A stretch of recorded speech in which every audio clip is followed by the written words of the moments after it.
नमस्कार शेतकरी बंधूंनो, मी शुभम चोरे, vigour biotech private limited Indore, Deoli headquarter. तर आज आलो आहे आपण दुर्गळ या गावाला श्री मंगेश भाऊ मून यांच्या शेतात. त्यांनी आपल्या विगर कंपनीचा महाकाळ रिसर्च चना त्यांच्या शेतात लावला आहे.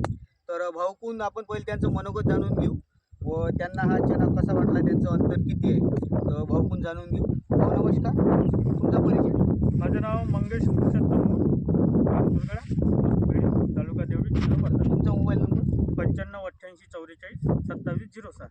तर मंगेश भाऊ, तुम्ही हा जो महाकाल चना लावला आहे तुमच्या शेतात, हा किती एकरमध्ये आहे?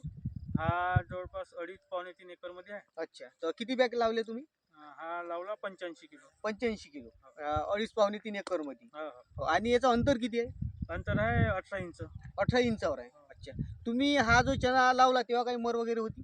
नाही, मर नव्हती. नव्हती. आता काही वाटते? नाही, आताही नाही. काहीच नाही. काही रोगराई वाटते या नाही चण्यावर? नाही नाही, काहीच नाही. काहीच नाही. अच्छा, तर मंगेश भाऊ, तुम्हाला या चण्याचं वैशिष्ट्य काय वाटते? वैशिष्ट्य म्हणजे ना, चना वाढला मस्त हो. आणि फुटवे पूर्ण काढले, अच्छा, पूर्ण पॅक झाला चना. हां हां.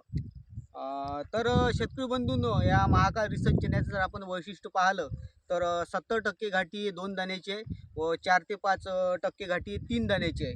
आणि आता हा जो चना आहे हा 2 महिने कंप्लीट झाले, हा फुलावर आला आहे. तुम्ही पाहू शकता फुटवे दाखवा. 40 ते 45 फुटवे एका झाडाला आहे. तर मंगेश भाऊ, तुम्ही याच्या आधी हा चना लावला आहे? नाही, याच्या आधी दुसऱ्या कंपनीचा लावला होता. हो.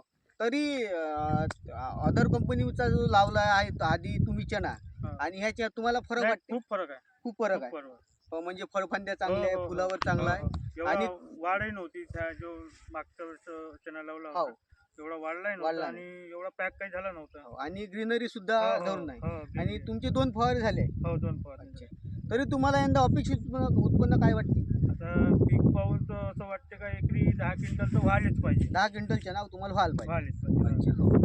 तरी धन्यवाद शेतकरी बंधूंनो.